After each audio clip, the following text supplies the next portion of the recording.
Hi everyone, I'm Sandrine here on Happy Cool, and I have here with me Kenny, who is back! Miracles. And for those of you who don't know Kenny, he's my Game of Thrones mentor, so he will be doing Game of Thrones reviews with me. The show is back for season 4. So exciting.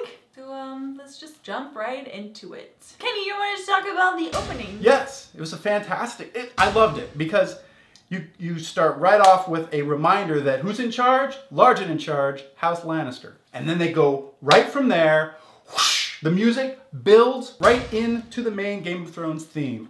I love that. Then let's talk about poor Tyrion, who is kind of sent in to welcome Prince Oberyn. He's being treated like the least Lannister. Yeah, it's like, well, I guess if someone's gonna die, it could be you. Oh well. Send the imp. He can die. Kenny, we have to talk about the statue of Joffrey. Wasn't that awesome? What? I just goes on this like, oh, as if he couldn't get any douchier. It's like the statue. I was like, oh, douchier. Okay. Shay. I'm worried about her seriously now because I really like her, but then Cersei seems to be in the know now, and we know that she would probably do something about her being Tyrion's lover or something. So I'm like, yeah, she might die.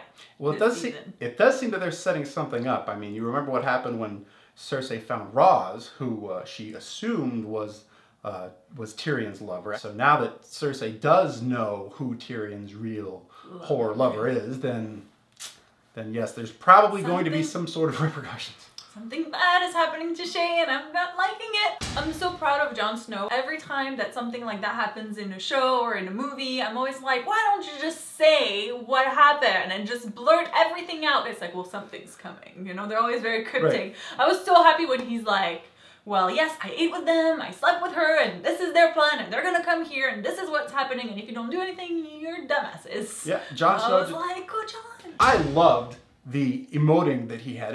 There's some really good held back stuff that Kit was throwing at us. I have a feeling this is gonna be a fantastic season for Jon Snow.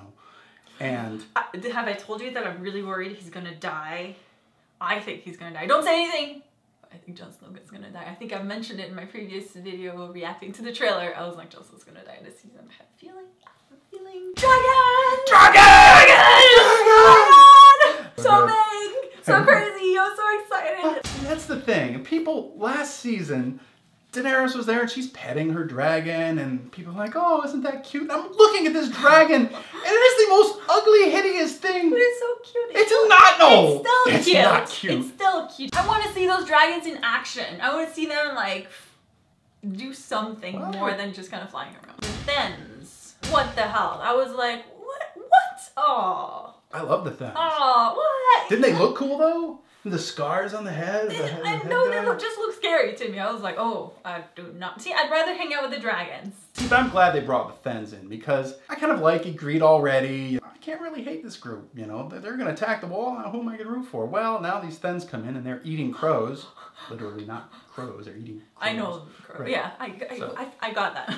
We're back to rooting for Jon Snow now. Whereas if it was just Ygritte attacking the Castle Black, you're going, maybe I'm rooting for Ygritte. Jon Snow. Daario has changed faces. It's a Daario. It's a Daario. It's a little clunky the way that they brought that in. I'm going, okay, I can see that they need to reintroduce Daario to say, look, there's an arrow. Yeah. You can have a magic arrow going Daario. I know. I do feel like he has a little bit of a different personality. Completely different, right? Actor. Yeah, he's not even recreating that. Like I think I really like the quiet, kind of suave, you know, guy. I'm gonna put a maybe on new Daario, and we'll see. So far, episode 1 has ended. We've seen him just a little bit. I'm still like, Jaime Lannister. Poor Jaime. He comes back and everybody's like, ugh. Where were you? Like, why did you take so long to come back? Oh, I'm sorry. I was just captured and got my hand chopped off. But I'm sorry. I'm sorry that I'm late. It reminds me of like a war veteran who comes back to his country and is just kind of like, where do I fit in now? You know what I mean? And also Brienne might be the reason why the Stark's kid might stay alive, or at least that's what I'm hoping, because she's kind of like, well, you promised. Yeah, she's taking out. And since Jaime respects Brienne, I was like, oh, maybe there is hope for them. Maybe a Lannister will protect them. How cool would that be? Again, this is the brilliance of the show. You get her side, and you agree with her side. And then he says, well, what else do you want me to do? Yeah. And you agree with him. You're like, okay, Brienne, give us an idea here. Let's talk about the Red Viper. I'm completely clueless as to who that guy is. I was just like, oh, Red Viper, And I wouldn't even know he was the Red Viper if you hadn't told me that's the Red Viper. I'm like, oh, that's the guy everybody's talking about. That's true. They never actually called him the Red Viper in the episode. It was all just Prince Oberyn. He's a swordsman of renown. I was glad they were able to actually show that off. That, you know, it wasn't just, oh, let's brag about this guy and let's say that he's the fantastic swordsman, and we never actually get to see it. But no, they actually, they had some Lannisters singing the Reigns of Castamere. I felt threatened just wearing my Lannister shirt on the couch. I was like... It's like, no, I am not a Lannister. I'm not a Lannister. I don't know what you're talking. What? Yeah. Whole discussion with Tyrion, I was like, yep, something's happening. The Hound and Arya! What? That was awesome! That was good. I'm glad they ended the episode with that, because the episode started really strong, and I have to say just about every scene was pretty good. But there was a point where it was getting toward the end, I'm going like, you know, if it just ends here, I can't say this was the strongest episode of Game of Thrones. But they ended on a really strong point. Arya, I just, you know, when that music comes on as she's like, you know, putting her sword in the eye so slowly, I was like, oh my god, I have chills. Not just that, but the look on her face. Yeah.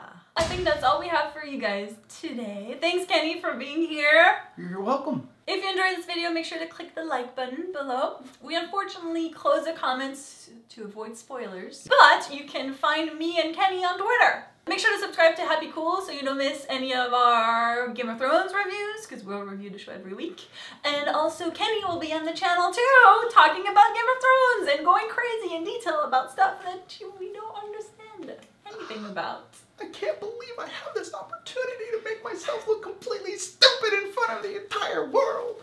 If you don't subscribe to Happy Cool, you will never be happy or cool. Or cool. Great. Right, yeah. Thank you so much for watching, and we'll see you next week. Bye. Bye. He's a mini dire wolf. If you put him really close to the lens, he'll look like a dire wolf. Oh, is it dire wolf? What's going on? It's dire wolf. It's like Shaggy Dog has come back. What's going on over here? Where's Rickon? This Shaggy Dog. Shaggy Dog. Shaggy Dog. Where's Rickon?